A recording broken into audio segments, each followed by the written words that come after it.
and you have crewed so many people, so you are kind of, I would say not kind of, you are the expert in crew in chief also for the past 10 years for La Ultra. For what are the tips you can give, which, we got few people who are tuned in who are doing 24-hour runs and they also have a crew. What are the instructions the athlete should be giving to the crew, and what are the things the crew should be, should be aware of and should be doing? Like a top 5 tip kind of section. So On one tip I'll say is basically you have to fool your athlete. That is what I will say. So when I'm saying you have to fool your athlete, it means you have to basically judge what is he expecting from you. Sometime unnecessary motivational pep talk can irritate him. Sometime too much of you also irritates him. So the rotation of crewing is also important. You can't have only one crew for longer time. I mean, so what happens is typically there is a rotation and the crew is pacing and he's running or walking with the athlete. So the rotation is very important. So he gets some change of a person, so he can talk something about else. Also, don't always keep discussing about how much time is left, how much distance is left, and all these things. Sometime you have to just talk to him completely some different topic than running, because he has already so much in his mind, so much because he has his calculations in mind. And mostly what happens is I mean, most of the time whatever we plan on paper and what actually happens, there's always a gap. There's always an ambitious plan to finish the race 36 hours, and you end up finishing 40 hours or 42 hours or more than that. So so then at times avoid all those things we're talking about. Is talk something else. And we have to remember, it's not for us, it is for the athlete. So he's a top priority. There are times where I had to tell my team members, guys, his every minute is important, because and you have to be really this thing. I mean, there, it doesn't matter what background you're coming from, what post you're holding, and how big you are. It doesn't matter. There, if you have to remove his shoes, you have to remove his shoes. If you have to massage and give him stretching, you have to give him. So you have to remember anything and everything. You have to be prepared to do anything and everything to support your athlete. So you can't say and another very important thing. The new crewing member, everybody is very excited on the day one, the first 24 hours. They just want to run with them, and sometimes the crew member comes with an agenda of running 100 kilometer or running this kilometer, because he thinks, okay, if the 135 miles are there, I want to do my 100 kilometer in that, which is actually not a good idea, because you have to save yourself.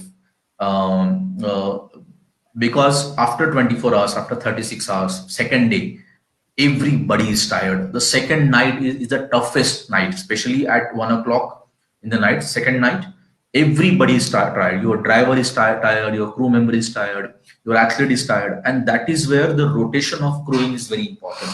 So I think the crew chief is very important, and the blend of the team is very important.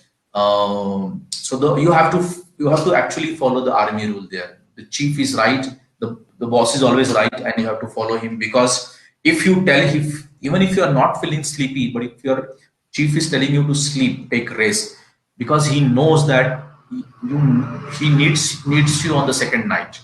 So that's very important, because this is what I have experienced, and this is what I think like one of the reason the 5 kilometer for 5 days we could do it, because we had an amazing team blending. There was a time where even the family member of the athlete, I told them, guys, no. I mean, we had a plan, we'll stick to plan.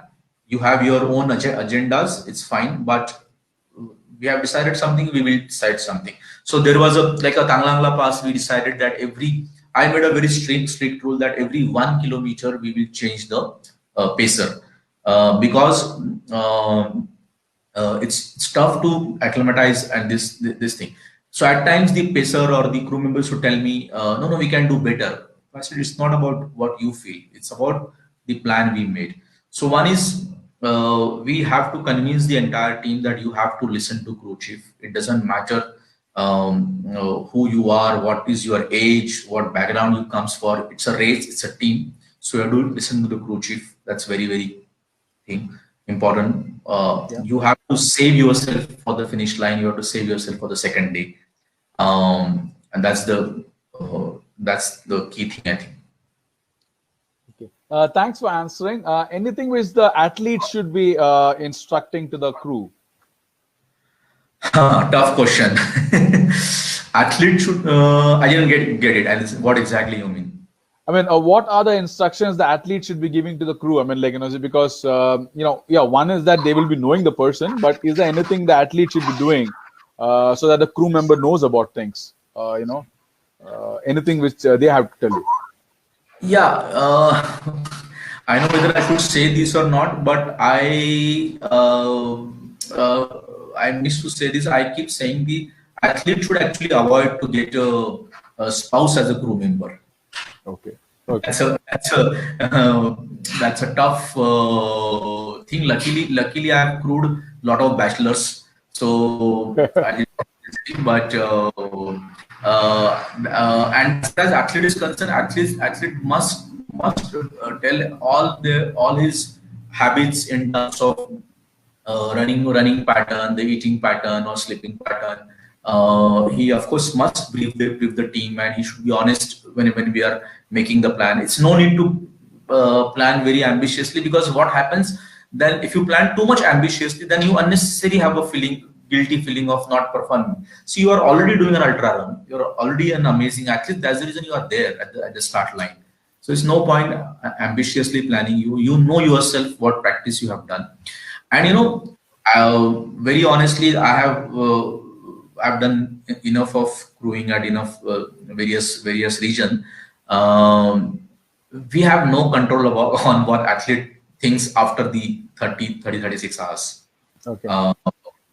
Because he himself doesn't have any control on his thoughts. So when he's getting irritated or getting angry, or he wants something, that's what is your skill as a crew member. You have to judge that what he needs that time. At times I've seen people unnecessary motivating, unnecessary pushing. No, sometimes just leave him alone. He needs his own time. He needs to be alone. He has to be this thing. So that's very important. That there's no formula as such. You have to judge at that time what is the requirement. And sometimes I think probably I get along well with all these athletes are my good friend first, and I get along well with them. We had an amazing chemistry before the race, after the race, and I think that somehow helped me to somehow reach to most of the cases we had seen the finish line together.